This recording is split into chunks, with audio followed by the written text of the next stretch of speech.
News cafe में और उम्मीद करता हूं कि आप सब खैरियत से हैं।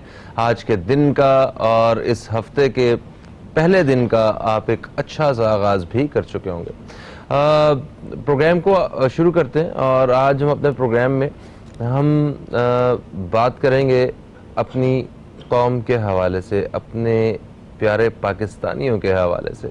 आप ये देखें कि हम अक्सर और बेशतर जब भी जिक्र करते हैं पाकिस्तान का तो कभी कभी कोई बुरी बात होती है तो हम कहते हैं जी पाकिस्तान जो है, मतलब हम कोई भी ऐसी बात जो हमें अच्छी नहीं लग रही होती है, हम एक फ़न के लिए या एक जोक के लिए हम पाकिस्तानी होने का उसमें एक वो पेश कर देते हैं, जवाब पेश कर देते हैं कि हाँ पाकिस्तानी जो है यार बस ऐसे तो करेंगे, कचरा क्यों, पाकिस्तानी है ना यार, ये बेईमानी क्यों, पाकिस्तानी है, करप्शन क्यों, भाई पाकिस्तानी है ना।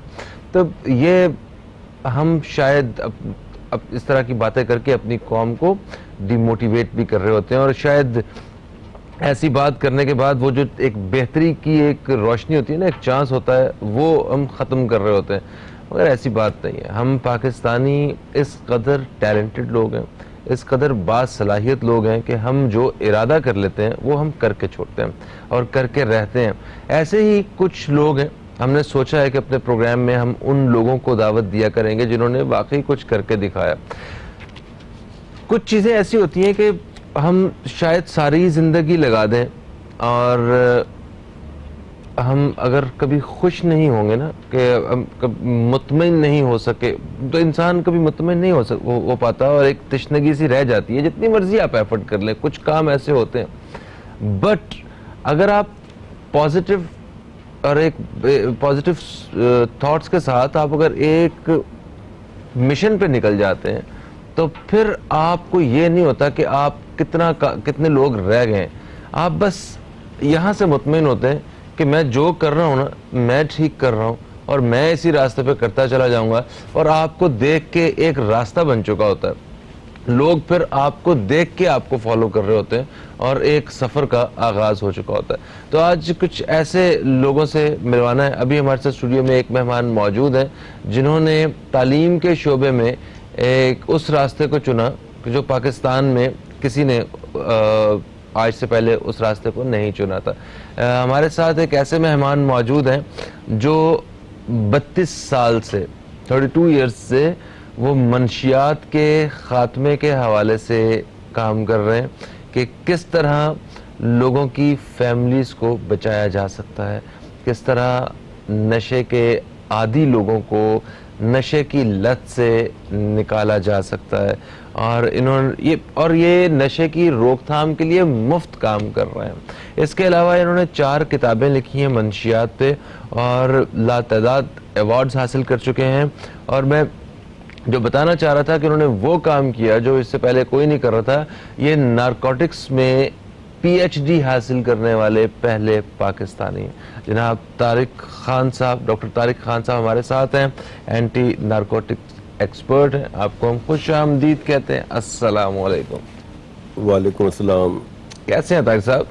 जज़ाकल्लाह, अल्लाह का बड़ा एहसान है। गुड, माशाल्लाह। तारिक साहब ये बताइए कि मतलब आपको नारकोटिक्स के हवाले से PhD करने का ख्याल कैसे आया? क्या आपने कभी सोचा था कि आप इस तरफ काम करेंगे? ये भी एक शोबा है, क्योंकि जितने भी लोग काम कर रहे हैं जो दूसरों के लिए, बहबूद के लिए, वेलफेयर के लिए काम कर रहे हैं, वो कोई किसी के खाने पीने पे, कोई सेहत के हवाले से, कोई तालीम के हवाले से काम कर रहे हैं। और ज़्यादातर लोग जो भी काम करना चाहते हैं अल्लाह ताला के बंदों के हवाले से, तो वो इसी किस्म का रास्ता चुन रहे होते हैं। इधर ध्यान ही बहुत कम लोगों का आता है। तो आपके जहन में कैसे ये ख्याल आया? पहले तो मैं आपके चैनल का बहुत शुक्रिया अदा करूँगा कि मुझको वक्तन फ़वक्तन वो बुलाते हैं और मेरिट पे बुलाते हैं। सबसे बड़ी बात कि वो उन लोगों को बुलाते हैं जो वाकई मेरिट पे होते हैं। मैं एक छोटे से घराने में पैदा हुआ था, लालू खेत में। कोई ज़्यादा मिडिल क्लास लोग थे। तो जब हम पैदा हुए, हमने जो देखा अपने अतराफ़ में, तो उस ज़माने में हेरोइन तो थी नहीं, चर्स और दूसरी कच्ची शराब और दूसरी अशिया होती थी। मेरी गली में, महल्ले में वो बेताशा पी जाती थी और बेची जाती थी। अच्छा। तो यानी यूँ कह रहे, जब मैंने होश संभाला तो इसी चीज़ में देखा तो मेरे अपने जो गली के दोस्त थे वो पीते थे, बहुत से मर गए, बहुत से जेलों में चले गए उसमें से। तो एक बचपन से तजस्सुस हुआ कि क्या है ना, ये क्या चीज़ है। फिर मुझे हॉकी टीम में मैं एक मैच में मुझे मैच था हबीब बैंक के ख़िलाफ़, तो उन्होंने मुझे हबीब बैंक की हॉकी टीम में अच्छा खेला। मुझे, मैं गरीब घराने का बच्चा, उन्होंने मुझे हबीब बैंक में हॉकी टीम में ले लिया। अल्लाह ने हाथ पकड़ लिया, उससे मैं ऊपर आया ना। तो एक अल्लाह ने रोज़गार दे दिया, गवर्नमेंट था उस वक्त हबीब बैंक। उसके साथ मुझे पढ़ने का थोड़ा सा शौक़ था। मैं उर्दू कॉलेज जो ज़माने में था उसमें पढ़ रहा था। कराची यूनिवर्सिटी की एक मरहूमा डायरेक्टर सूफिया साहिबा थी, उन्होंने मुझे बुलाया, बोला तारिक तू हमारी तरफ से कराची यूनिवर्सिटी की तरफ से हॉकी खेलो, चैम्पियनशिप खेलने जाना है मैं पंजाब, तो पूरे पाकिस्तान की यूनिवर्सिटीज़ जमा हो रही हैं, तो आप यहाँ। उन्होंने मेरे सामने एडमिशन के, तुम्हें जिस डिपार्टमेंट में चाहो स्पोर्ट्स में तुम्हें एडमिशन दे देंगे ना। तो साइंसिस के डिपार्टमेंट थे, आर्ट्स के, तो मुझे उन्होंने एडवाइस दी आप इकोनॉमिक्स में ले लो क्योंकि बैंक इसमें फ्यूचर है। मैंने और डिपार्टमेंट बताया, उन्होंने बोला कि सोशल वर्क डिपार्टमेंट, मैंने देखा ना ये सोशल वर्क डिपार्टमेंट था, तो मैंने लगा क्या, बोलेंगे नहीं यहाँ कोई फ्यूचर नहीं है, जिसका यानी कोई स्कोप नहीं है, कोई स्कोप नहीं है, कोई फ्यूचर नहीं है। मैंने क्या होता है, बोला ये खिदमत खल्क का डिपार्टमेंट है। तो मैं इसमें जाऊँगा, उन्होंने बहुत समझाया उन लोगों ने, सबने, कि नहीं आप इसमें नहीं जाओ, इसमें कोई फ्यूचर नहीं। मैंने इसमें बोले सिर्फ इसमें खिदमत खल्क है। तो वो मेरा पहला स्टेप था। जब मैं वहाँ गया उसके बाद मुझे कराची यूनिवर्सिटी में 2 साल का थीसिस मिलता है। लोगों ने मुख्तलिफ थीसिस लिए, मैंने नारकोटिक का थीसिस ले लिया, जबकि नारकोटिक का थीसिस पे कोई वहाँ काम करने वाला ही नहीं था ना। जब मैंने 2 साल का थीसिस लिया तो मैंने देखा उनकी फैमिली से मैं मूव हुआ, उनमें मूव हुआ मैं 2 साल तक ना। यानी कि जो नशे के आदी लोग थे, नशे के आदी लोगों का वास्ता पड़ा, उनकी फैमिली से वास्ता पड़ा। अच्छा, सही। आप यकीन माने किसी ने खुला लिया हुआ था, यानी उसको छोड़ा हुआ था, किसी ने माँ बोलती थी बस इसको अल्लाह के मौत आ जाए। कोई अपनी जगह के लिए ऐसी बात नहीं करता, बोलते ये रोडों पे पड़ा था, अल्लाह ताला इसको मौत आ जाए, हमें सुकून आ जाए।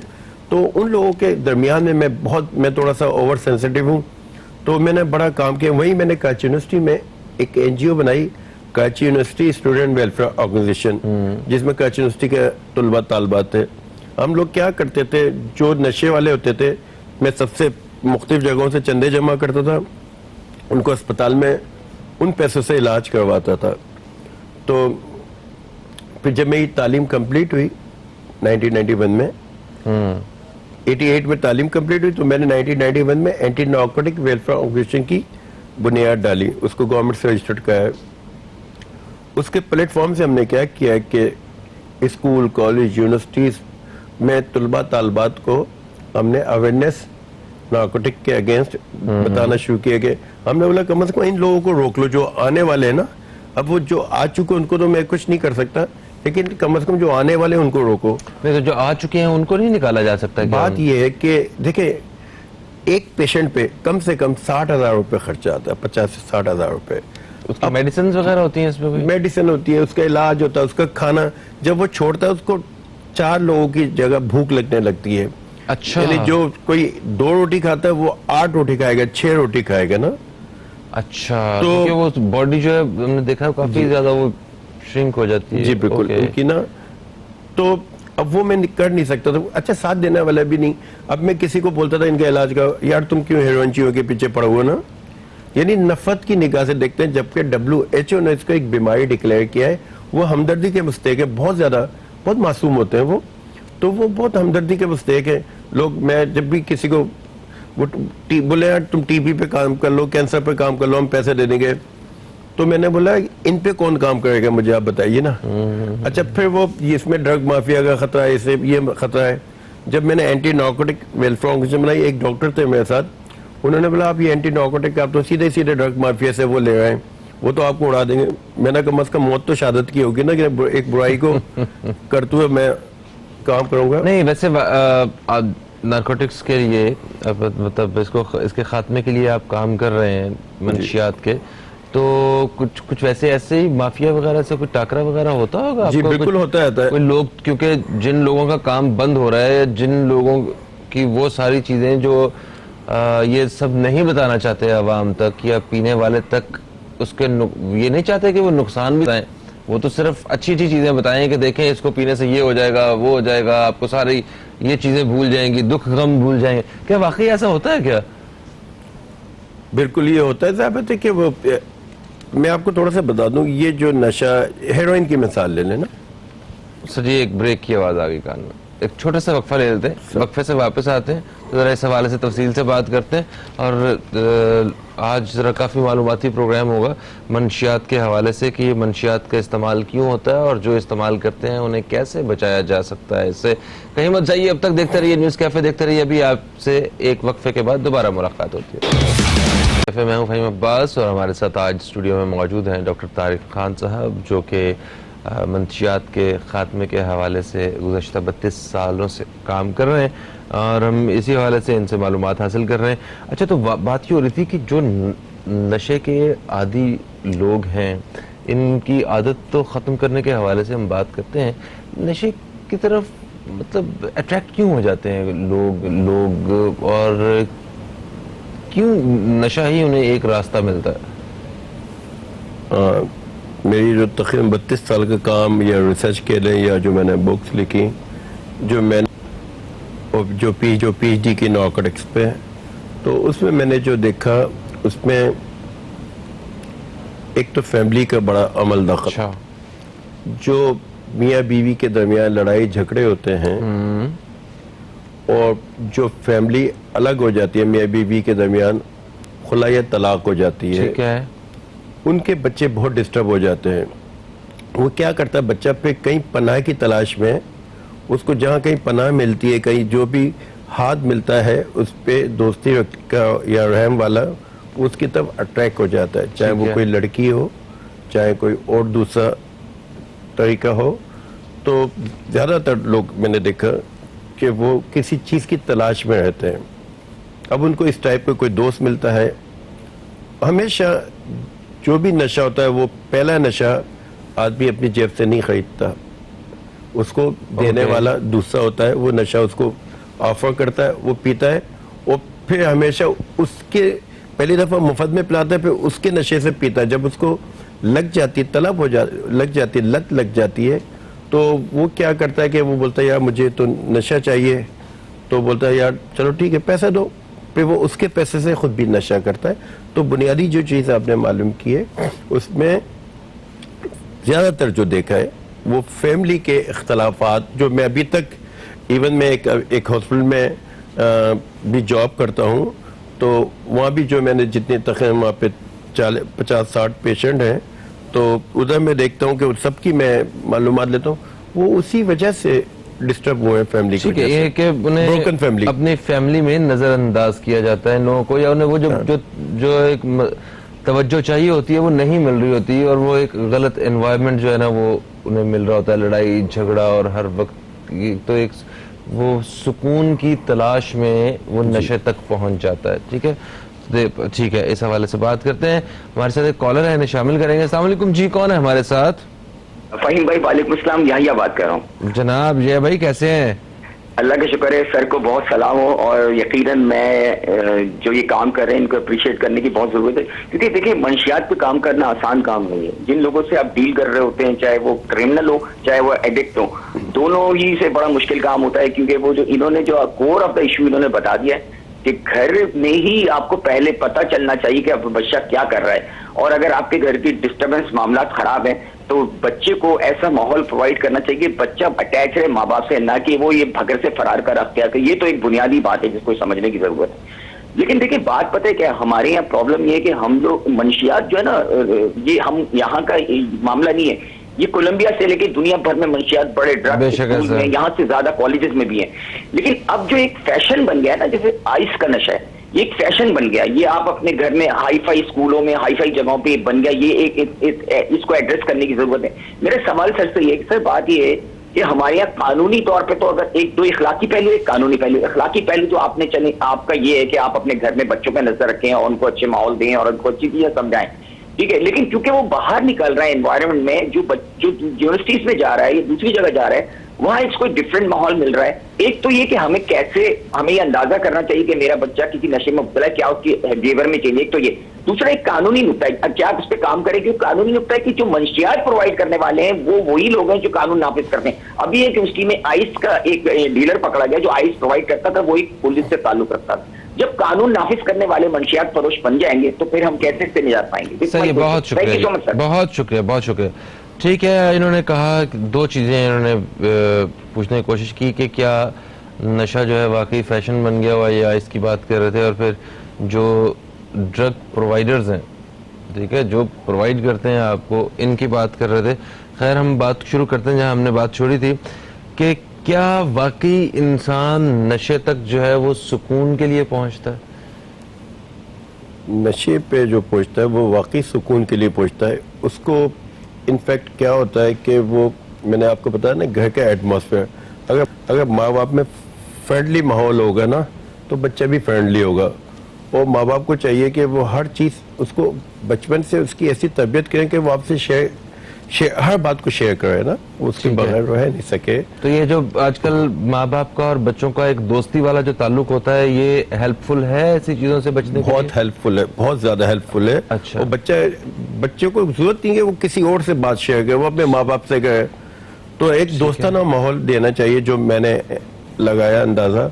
अच्छा, जहाँ तक इन्होंने भी एक बताया कि पुलिस का, मैं आपको एक चीज बताऊं कि मेरी तकरीबन डेली ऑलमोस्ट कराची पुलिस के चीफ हैं, उनसे व्हाट्सएप पे सुबह डेली बातचीत होती है।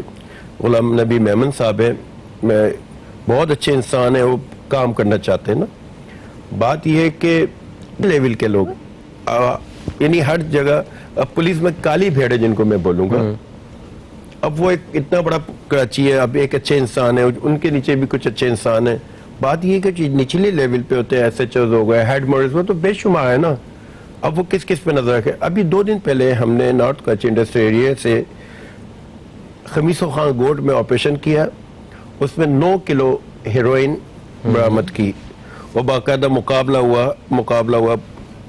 कमाल नसीम SHO है, बहुत अच्छा लड़का है। तो उसको हम लोगों ने मोटिवेट करते हैं कि भाई आप ये करो। तो 9 किलो हेरोइन बरामद हुई, एक उनका आदमी भी जख्मी हुआ। बात यह है कि अच्छा, इसमें मैं आपको एक चीज बताऊं, अगर एंटी नार्कोटिक फोर्स है जो इस पे काम करती है, मसला ये है कि उनके सिर्फ टोटल 3100 लोग पूरे पाकिस्तान में हैं। एंटी नार्कोटिक फोर्स बहुत अच्छा काम कर रही है। यानी उनको वो क्या करते हैं कि आदमी नहीं उठाते, मगर आदमी के साथ जो सामान हो, यानी ड्रग्स हो, वो उनको बताया जाए उठाते हैं। 20 करोड़ लोगों के लिए 3100 लोगों को हायर करके हम कह रहे हैं कि ये फोर्स है, ये तो स्टाफ भी नहीं है पूरा। सर, उनके साथ उनके पास वसाइल भी नहीं है ना, ज्यादती है, बहुत ज्यादती है।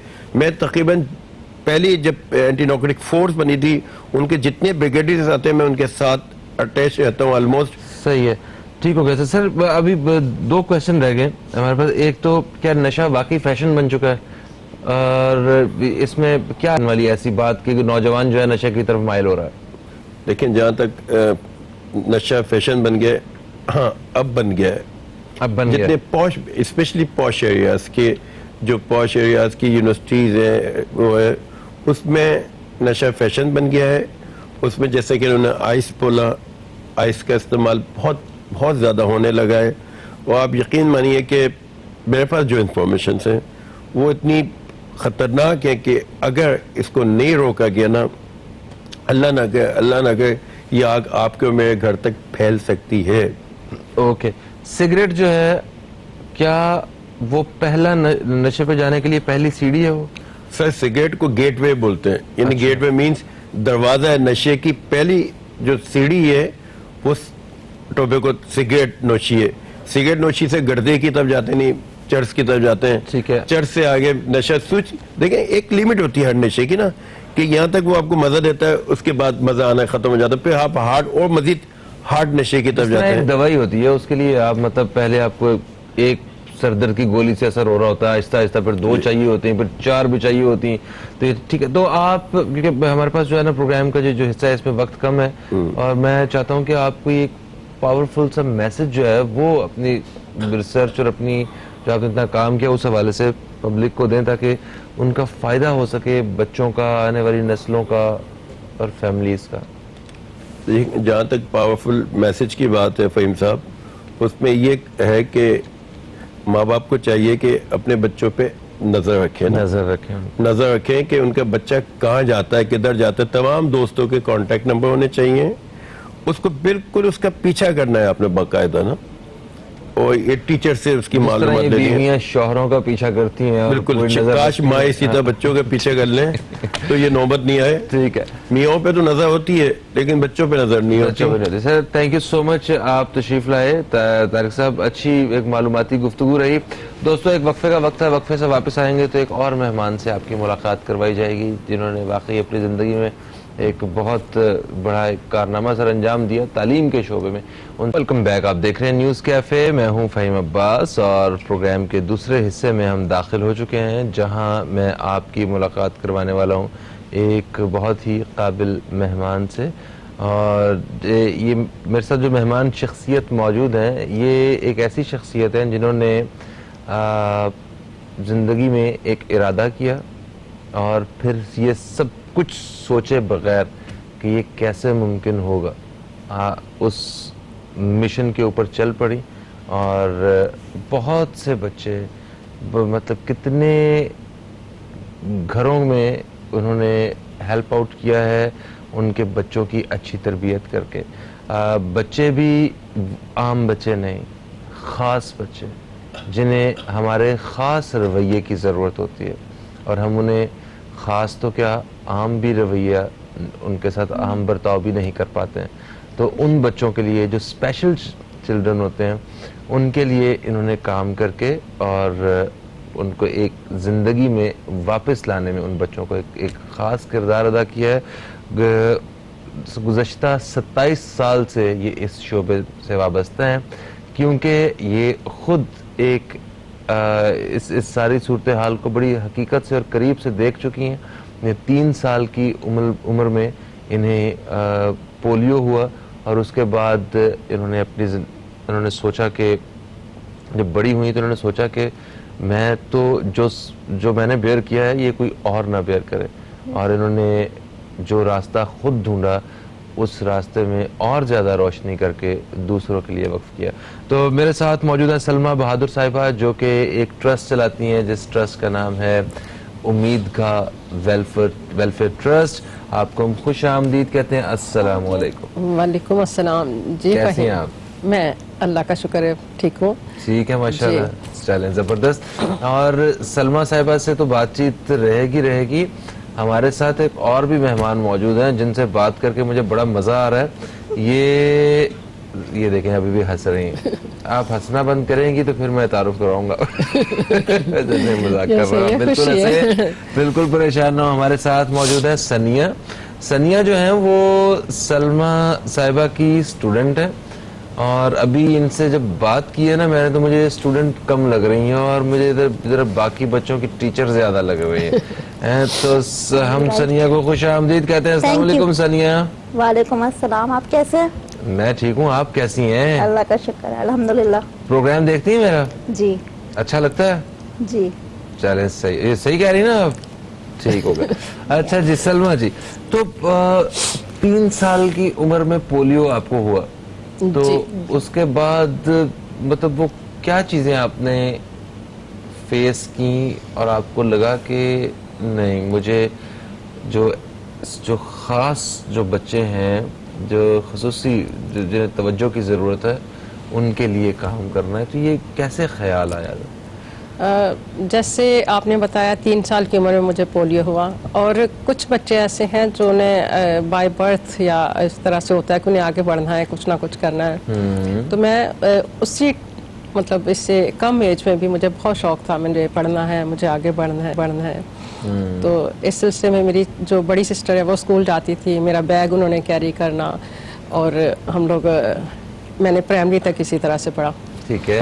तो उसके बाद मेरी जो ये एक टर्निंग लाइफ है वो ये है कि मुझे फील हुआ कि जैसे मैं इतनी मुश्किलात से गुज़र के और फेस कर रही हूँ, तो मैं क्यों ना ऐसे ही बच्चों को हेल्प करूँ जो उनके साथ ये मुश्किलात हैं। तो मैं जहाँ तक मुझसे हो सकता है मैं उनकी मुश्किलात को हल करूँ।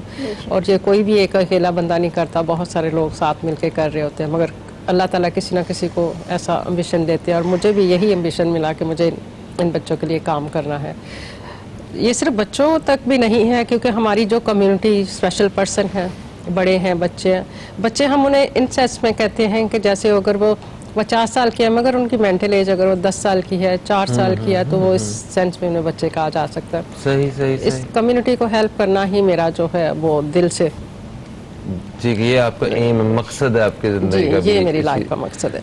ठीक हो गया। तो आपके पास जो बच्चे आपकी इंस्टीट्यूट में जो आते हैं, पढ़ते हैं, वालिदैन जिनको भेजते हैं, वो क्या वो सारे मतलब लाइक पोलियो के पेशेंट्स ही होते हैं या कुछ और भी ऐसे खुसूसी तवज्जो चाहिए होती है जिन बच्चों को, वो भी होते हैं आपके पास? फहीम, मैंने मल्टीपल डिसेबिलिटी के लिए हम लोग काम कर रहे हैं। हमारे पास इंटेलेक्चुअली डिसेबल चाइल्ड हैं, फिर हमारे पास डाउन सिंड्रोम, ऑटिज्म बच्चे और स्पेशलिस्ट सेरेब्रल पॉलिसी पे हम काम कर रहे हैं, जिन्हें हम शॉर्ट फॉर्म में सीपी चाइल्ड कहते हैं।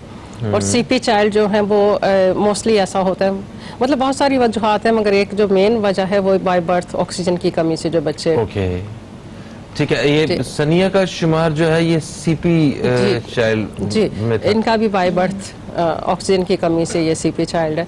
और सीपी चाइल्ड में बहुत सारी इकसाम होती हैं, जैसे उसमें कुछ बच्चे हैं पैराप्लेजिक हैं, कुछ हेमीप्लेजिया है, कुछ तो डिपेंड करता है कि बच्चे को कितना अफेक्ट हुआ है, सही। उसका ब्रेन कितना डैमेज हुआ है। तो सनिया, आप कब से मैम के पास आ रही हैं? मैं 2012 से। 2012 से। तो कोई आपको खुद में कोई मेजर चेंज फील हुआ है? जी, बहुत ज़्यादा। अच्छा। और मैम मेरी काउंसलिंग भी करती हैं और मुझे बहुत अच्छा लगता है कि मैं इनके साथ काम कर रही हूँ और मेरी ख्वाहिश है कि मैं इनके साथ इनके जैसी बनूँ। वाह, क्या बात है। तो वैसे क्या क्या काम कर लेती हैं आप सनिया? मैं तकरीबन बच्चों को पढ़ाती भी हूँ और तकरीबन सारे का। लड़ाई कर लेती हैं? खूब। वो मुझे अच्छा नहीं लगता। नहीं, किसी पे चीख लेती हैं आप? ना, झूठ बोल लेती हैं? देखिए, Never. सारे अच्छे काम आप कर लेती हैं, क्या बात you. है आपकी। यही इनोसेंट ही है। ड्रामे देखती हैं? यस, कौन सा ड्रामा आजकल आपको अच्छा लग रहा है? तकरीबन सारे। तकरीबन सारे सारे ड्रामे कोई देखती हैं? कोई ड्रामा मिस हो जाए तो उसके लिए क्या करती हैं? यूट्यूब। ओह, तारीफ है। तो सनिया, कितने घंटे रोज आप इंटरनेट पर ड्रामास देखती हैं? मैं आधा घंटा या 1 घंटा तकरीबन। 1 घंटे, आधे घंटे में तो ड्रामा भी खत्म नहीं होता है, एक तो सारे कैसे फिर देख ड्रामा लेती हैं खत्म आप? हो जाता है तो फिर मैं और जैसे फेसबुक है अच्छा। और जैसे म्यूजिकल गाने सुन लेती हूँ या फिर प्रोग्राम्स देख लेती हूँ, हीरोइन कौन सी डांसिंग पसंद है प्रोग्राम्स, आपको? Old songs. ऑल सॉन्ग नहीं, कौन सी फिल्म से हीरोइन कौन सी पसंद है? हीरोइन माहिरा खान या महविश हयात? मायरा माहिरा खान, ओके। और हीरो फहद मुस्तफा या फवाद खान? फवाद। फवाद खान, ओके, क्या बात है। आपने माहिरा खान को कोई मैसेज देना है और फवाद खान को, उन तक पहुंच जाएगा? पहुंच जाएगा। पहुंच जाएगा। उन्हें कुछ कहना है आपने? हाँ, उन्हें क्या? ओके, ये वाले जो उनके कैमरा है हमारे इसमें सेंटर मैसेज दे दे। आप बहुत अच्छी एक्टिंग करते हैं, आप बहुत अच्छे दोनों लेजेंड हैं। अल्लाह में आपको और आगे तरक्की दे। ठीक है। आपने इनवाइट करो ना। मिलने को दिल करता है और उनसे? आप लोग जी, आप लोग अगर हो सके तो उम्मीद का सेंटर पे आइए, विजिट कीजिए। ये हुई ना बात। क्या बात है जनाब, है ना? जबरदस्त ये बात। जबरदस्त। अब तो दिल को क्लिक करेगी बात। हाँ ना। जी। अच्छा, भाई ये मैसेज जिसने भी देखा है वो प्रोग्राम में से काट के आप उसे शेयर कर सकते हैं, उन तक पहुंचा सकते हैं, उन्हें बता सकते हैं। अच्छा जी, सलमा जी, तो एक जो स्पेशल चिल्ड्रन, मतलब एक जो स्पेशल किड होता है, उसको, स्पेशल चाइल्ड को क्या तवज्जो चाहिए होती है? उसे सबसे जो मुश्किल काम होता है वो क्या होता है? उसे किस चीज़ का मुकाबला करना होता है? सबसे पहले तो यह है कि अगर स्पेशल चाइल्ड है तो उन्हें हमें अटेंशन चाहिए, क्योंकि पेरेंट्स जो हैं वो इग्नोर अगर करते हैं तो बच्चे की जो लाइफ जो उसमें वो एबिलिटीज है वो भी दब जाती हैं।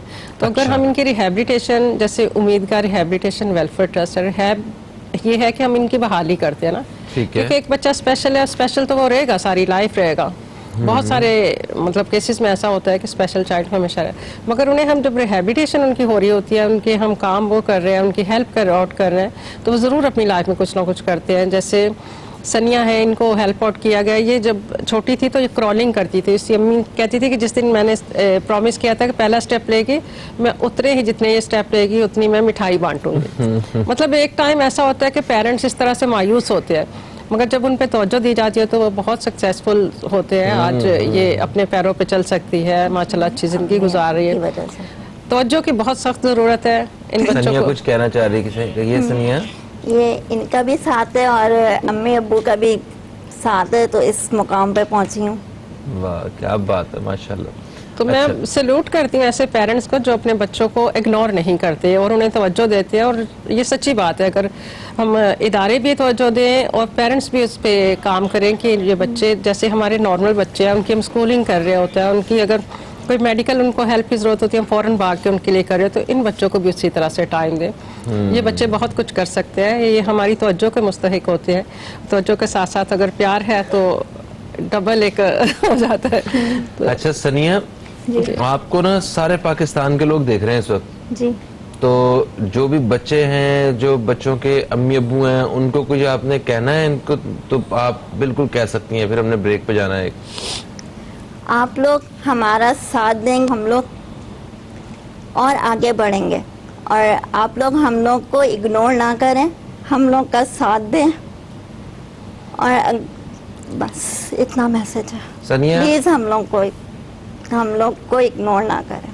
नहीं, कोई इग्नोर नहीं कर रहा है। आप इस वक्त टीवी में बैठे हुए हैं, सारे आपको देख रहे हैं, मतलब आप बड़ी तवज्जो के साथ आपकी बातें सुन रहे हैं। थैंक यू सो मच सनिया, आप प्रोग्राम में तशरीफ लाई। वक्फे के बाद हमारे साथ एक और दोस्त मौजूद होंगे। दोस्तों कहीं मत जाइए, अब तक देखते रहिए न्यूज कैफे। वेलकम बैक, आप देख रहे हैं न्यूज कैफे। मैं हूं फहीम अब्बास और आज प्रोग्राम के इस हिस्से में हमारे साथ मौजूद हैं सलमा बहादुर साहिबा, जिनसे वक्फे से पहले हमारी बात भी हो रही थी। ये हमारी जो मेहमान शख्सियत हैं, ये ख़ुद पोलियो से मुतासिर हुई बचपन में, और उसके बाद इन्होंने जितने भी ये जो खसूसी बच्चे होते हैं, जो स्पेशल चिल्ड्रन हैं, इनको हेल्प आउट करने के लिए एक इदारा बनाया, और आज इनका ओढ़ना बिछोना वो वही इदारा है, और इन्हीं बच्चों की वो ज़िंदगी है जिनको ये बेहतरी की तरफ लाने के लिए हरदम कोशिश कर रही हैं। तो सलमा बहादुर साहिबा से बातचीत का सिलसिला जारी रहेगा। अभी अच्छा, उनके साथ हमारे साथ जो है ना वो सनिया भी मौजूद थी, जो कि एक सीपी चाइल्ड थी। वो एक इन्हीं के इदारे से तालीम हासिल कर रही हैं, और अभी वो माशाल्लाह एक बड़ी अच्छी, एक ज़हीन और बड़ी अच्छी एक अच्छे अंदाज से ज़िंदगी में वापस आ चुकी हैं। तो वो जाते वक्त उन्होंने ये भी कहा कि मेरा एक मैसेज है, और मेरा मैसेज दे दीजिएगा कि ये जो सलमा बहादुर है ना, ये मेरी सेकंड मदर है। ओके ठीक है जी, पहुंच गया मैसेज आपका। अभी मैं तारुफ करवाऊंगा एक और साहब का। ये इनके स्टाइल नेक्स्ट लेवल के हैं। ये हमारे साथ मौजूद हैं इमरान इसहाक। अस्सलाम वालेकुम। वालेकुम। क्या हालचाल है? ठीक हूँ। अच्छा, क्या बना रहे हैं आप? क्या बना रहे हैं, क्या लिख रहे हैं? मैंने लिखा है, दिखाए ना जरा मुझे। आज लिखा है, और लिखा है, चाबी लिखा है, ए लिखा है, फिर टू लिखा है, उसके बाद 1 लिखा है, उसके बाद चाबी लिखा है, 10 के बाद 10 लिखा है, 10 के बाद 9 लिखा है। क्या बात है, सारा आगे पीछे क्यों लिख दिया आपने? क्या बात है, दिखाएं जरा। दिखाएंगे जरा, सर को दिखाएं। अरे वाह, जी दीजिए। ये अभी इसका क्या सेंस है, इसने क्यों? वाह जी वाह, आप तो बड़े इंटेलिजेंट हैं। ये कैसे लिखा है आपने? ठीक है, चले से जबरदस्त। तो इमरान, आपको मैम कैसी लगती हैं? अच्छी लगती है। अच्छी लगती हैं? हाँ। आप क्रिकेट खेलते हैं या फुटबॉल खेलते हैं? फुटबॉल खेलते हैं। फुटबॉल खेलते हैं, तो गोल करते हो? हाँ। ओके, जबरदस्त। तो क्रिकेट नहीं खेलते? नहीं। शाहिद अफरीदी नहीं अच्छा लगता आपको? अच्छा, क्रिकेट नहीं खेलता, शाहिद अफरीदी का अच्छा लगना। सही हो गया, बिल्कुल ठीक है। आप इमरान खान का पता है? हाँ। कौन है? हाँ, कौन है इमरान खान? अच्छा अभी बताया, इमरान खान अच्छा लगते हैं आपको या नवाज शरीफ अच्छा लगते हैं? इमरान खान। इमरान खान अच्छा लगता है? हाँ। वाह जी वाह, क्या बात है, जिंदाबाद। चलो सही है, ठीक है। तो सलमा जी, ये इमरान जो है, इन्हें बेसिकली इनकी कौन सी सलाहियत जो है वो जिस पे काम कर रही हैं आप? जी, इमरान जो है स्लो लर्नर्स हम कह सकते हैं, और ये मतलब मेंटली रिटार्डेड ना, अभी अच्छा। मेंटल रिटार्डेड तो वर्ड्स हम यूज़ नहीं करते हमारे इसमें, इंटेलेक्चुअली डिसेबल। और इनका ना लिसनिंग जो है वो भी मुतासिर है, जैसे इनका 40% डैमेज है, इन्हें सुनने में माशाल्लाह होती है। अच्छा, और सुनने इनकी की सलाहियत भी कम है इनमें। जी। अच्छा, तो इनका जो है इनके इश्यूज आ रहे हैं, जैसे इनको स्टडी में, अभी ये माशाल्लाह 18-20 साल के, मगर इनका वो स्टडी का लेवल जो है वो 2-3 साल के बच्चे के जैसे है ना। जैसे उन्होंने भी ये काउंटिंग लिखी, मगर कुछ चीज़ें होती है, जैसे ड्राइंग में से बहुत इंटरेस्ट है। ड्राइंग अगर ये करते हैं अभी तो बहुत मतलब ज़बरदस्त किस्म की ड्राइंग करते हैं इनके। हम भी थोड़ा सा हैरान हो जाते हैं, कहाँ से शुरू कर रहे हैं, कहाँ पे ख़त्म कर रहे हैं, मतलब होता है। और जब नहीं, ये इन्होंने 1 से 10 तक गिनती भी लिखी है, मगर ये आगे पीछे लिखी है। इन्होंने शुरू 5 से की है, 5, 2, 9, 4, 1, 6, 7, 8। पुत्र फोन नंबर तो नहीं लिखता अपना, तो कोई मतलब इस किस्म का। अच्छा, तो इन ये कब से आपके पास?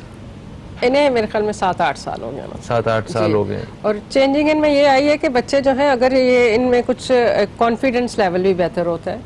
और अभी ये मतलब जो बच्चे हम जोर देते हैं कि डेली लिविंग थिंग्स जो है ना, बच्चों को उनमें ट्रेन करें। फॉर एग्जांपल ये केयर कर सकते हैं दूसरों की, अपनी कर सकते हैं, ड्रेस अप होना और खाना खाना, जी, ये सारी चीज़ें ना जो हमारी डेली धोना। हमारी रूटीन की रोज़मर्रा के काम काज हैं उनमें।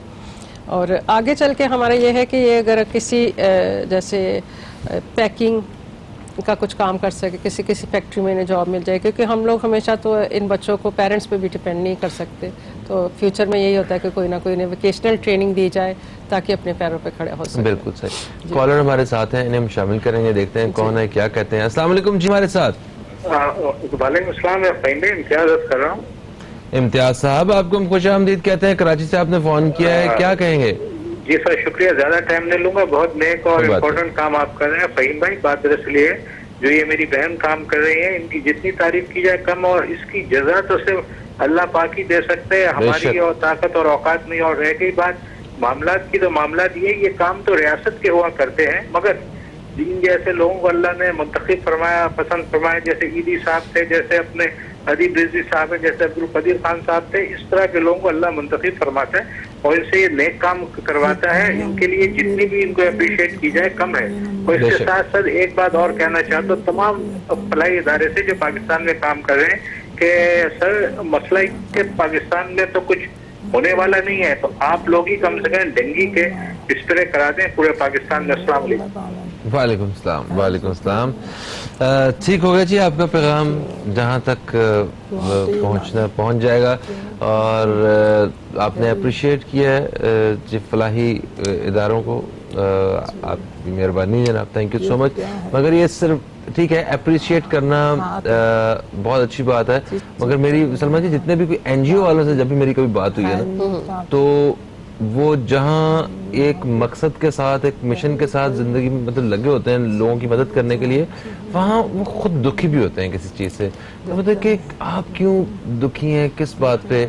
तो वो कहते हैं कि यार हम लोग जब कभी चैरिटी वगैरह के लिए जब काम कर रहे होते हैं, तो अगर अपनी बाइक भी अगर नहीं लेते हैं ना हम लोग, या मोबाइल भी लेते हैं लोग, ये डायरेक्ट इल्जाम लगाते हैं कि हमारे पैसों से लिए, ये चैरिटी के पैसों से ले रहे हैं। तो वो एक ट्रस्ट, कहते हैं हम इतनी ऑनेस्टी से काम कर रहे होते हैं, और ट्रस्ट जो है ना वो लोगों का ये इस तरह होता है, तो वो बड़ा दुख का। वेलफेयर ट्रस्ट के हवाले से सलमा बहादुर साहिबा ने एक मिसाली खातून है, अपनी मिसाल आप हैं कि इन्होंने ये खुद पोलियो की पेशेंट थी, और इन्होंने उसके बाद जितने भी स्पेशल चिल्ड्रन हैं उनके लिए इन्होंने एक इदारा खोला, और पिछले 27 साल से इन बच्चों की ज़िंदगियां जो हैं उनको बेहतर करने की कोशिश कर रहे हैं ताकि उन्हें कभी भी महरूमी का, किसी किस्म की महरूमी का एहसास ना हो और वो ज़िंदगी की दौड़ में हिस्सा ले सकें। अच्छा सलमा जी, हम वक्फे से पहले बात कर रहे थे कि लोग जो हैं वो बिना देखे बगैर कोई तस्दीक के वो इल्ज़ाम लगा देते हैं कि ये जो नया मोबाइल जो ले रहे हैं ना, इसी वजह से इनके घर जो कली करवाई इन्होंने अभी साड़ी वजह तो ये साढ़े पैसे नहीं। तो इस हद तक लोगों का जब ये होता है तो वो रवैया क्या हर्ट करता है ना। देखिए हम लोग मेहनत कर रहे हैं इन बच्चों के लिए कि इनकी लाइफ कुछ बेहतर बन जाए, तो उसके लिए ये नहीं है कि अगर हमें लोग हेल्प कर रहे हैं, बल्कि आज इससे अब तक चैनल के थ्रू हम लोग लोगों से रिक्वेस्ट करते हैं कि लोग आएँ, आके देखें कि इदारे में क्या काम हो रहा है, कौन से बच्चे हैं जिनको हम लोग इनकी रिहेबिलिटेशन कर रहे हैं, वो आएँ और देखें। हम ये नहीं कह रहे कि वो आएँ तो हमें फाइनेंशली हेल्प करें, बेशक हम बहुत सारे मुश्किल हालात में इदारों को लेके चल रहे हैं, क्योंकि जो अभी पाकिस्तान की इकॉनमी की सिचुएशन है, लोग इतना सभी इफेक्ट हुए हैं जी। तो ऐसे इदारे जो हैं वो उनको बहुत ज़रूरत होती है। देखिए हम लोग अपनी पर्सनल लाइफ दे रहे हैं, हम लोग इस मिशन के लिए काम कर रहे हैं, मगर ज़रूरत है लोगों की हेल्प की कि वो आए, इन बच्चों को हेल्प करें, ताकि ये जो एक नेक मकसद चल रहा है, बहुत सारे बच्चों की लाइफ बेहतर हो रही है, तो इसमें सब अपना अपना किरदार अदा करें। तो मैं तो कहती हूँ कि सही है, लोगों को चाहिए कि आप मतलब जो भी देखने वाले हैं वो आके वहाँ पे विजिट करें, क्योंकि सलमा जी मुझे ऐसा लगता है कि ये जो चैरिटी का काम होता है ना, अल्लाह की राह में जब पैसे खर्च कर रहे होते हैं जी, तो जितनी जिम्मेदारी अल्लाह की राह में पैसे खर्च करने की होती है, उतनी ही जिम्मेदारी आपको मुस्तहिक वो जो डिजर्विंग लोग होते हैं वो ढूंढने की भी जिम्मेदारी उतनी ही होती है। जी बिल्कुल। तो आप अगर जा और जो भी अल्लाह की राह पे, जैसे फर्ज करें आप काम कर रहे हैं, आप अल्लाह की राह पे काम कर रहे हैं, इसका अजर इन बच्चों से थोड़ा लेना आपने, इनके माँ बाप से थोड़ा लेना है, ये तो अल्लाह ताला से एक अजर लेना है, अपने सुकून के लिए काम किए जा रहे हैं, और अल्लाह ने भी लोग मुंतखब किए होते हैं, चुने होते हैं कि हमने किन से काम लेना। तो आपको भी मेरा नहीं ख्याल कि किसी इंसान की जरूरत है कि वो आए और पैसे दे जी। आपको तो बस एक रास्ता दिखाना है कि ये यहाँ पे अल्लाह की राह पे काम करते हैं, आपको अल्लाह की राह पे खर्च करना है तो यहाँ पे आ जाए, जैसे आपकी मर्जी, ऊपर वाला जाने उसका काम जाने। मैं बताता चलूँ, मेरे साथ एक और दोस्त मौजूद है इस वक्त जो फिजियोथेरेपी करते हैं, और ये जितने भी स्पेशल चिल्ड्रन हैं इनकी फिजियोथेरेपी होती है। फराज है हमारे साथ, आपको हम खुश आमदीद कहते हैं। अस्सलाम वालेकुम फराज, कैसे हैं आप? ठीक ठाक जी, बिल्कुल ठीक ठाक। फराज, इतनी छोटी सी उम्र में फिजियोथेरेपी कर लेते हो? जी बिल्कुल कर लेते हैं।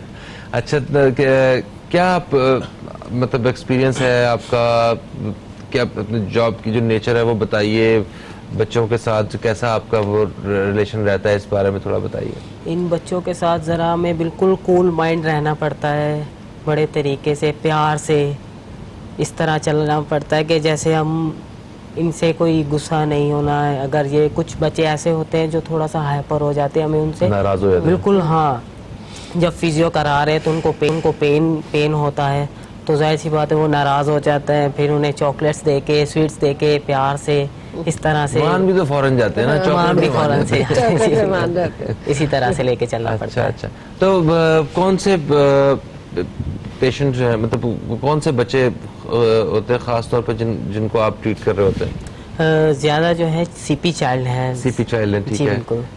फिर सीजर लेग्स है, डाउन सिंड्रोम जो है बच्चे वो भी हैं, उनमें जो फिजियो कराना थोड़ा सा डिफरेंट हो जाता है उसमें। तो किस हद तक फर्क पड़ता है बच्चों को? देखिए फर्क पड़ता है, थोड़ा सा टाइम लगता है, लेकिन इस काबिल हो जाते हैं कि जैसे जो बच्चा वॉशरूम खुद जा रहे हैं, खाना खुद से खा रहे हैं, वॉक कर रहे हैं। सही इस तरह से। तो कितने साल से आप इस इदारे में काम कर रहे हैं? मैं इस इदारे में 2 साल से काम कर रहा हूँ। 2 साल से काम कर रहे हैं।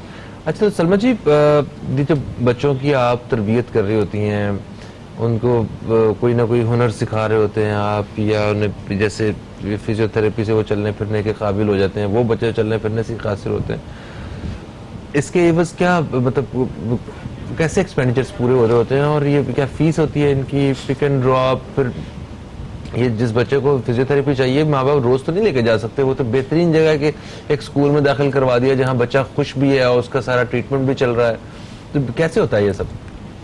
ये देखा जाए तो बहुत मुश्किल से होता है, क्योंकि हमारा जो फाइनेंशियली सिचुएशन है उसके हवाले से हम लोग इतना नहीं, और मेरा जो ख़ास मकसद है वो ये है कि जो लोग पे नहीं कर सकते या एक दूसरे स्कूलों में जो एक्सपेंसिव स्कूल हैं उनमें नहीं भेज सकते रिहेबिलिटेशन सेंटर्स में, तो मैं उन बच्चों को लाजमी अपने पास रखती हूँ और फ्री ऑफ कॉस्ट हमारे पास बच्चे आते हैं। हम बच्चों को पिक एंड ड्रॉप दे रहे हैं, बच्चों को लंच दे रहे हैं, और जो भी यहाँ पे रिहेबिलिटेशन के काम है वो कर रहे हैं, मगर इनको पूरा करने के लिए बहुत स्ट्रगल करनी पड़ती है। बाज़ औक़ात मैं खुद परेशान हो जाती हूँ। आपको बिल्कुल परेशान होने की जरूरत नहीं है। थैंक यू सो मच, आप तशरीफ लाए फराज, आपका भी बेहद शुक्रिया।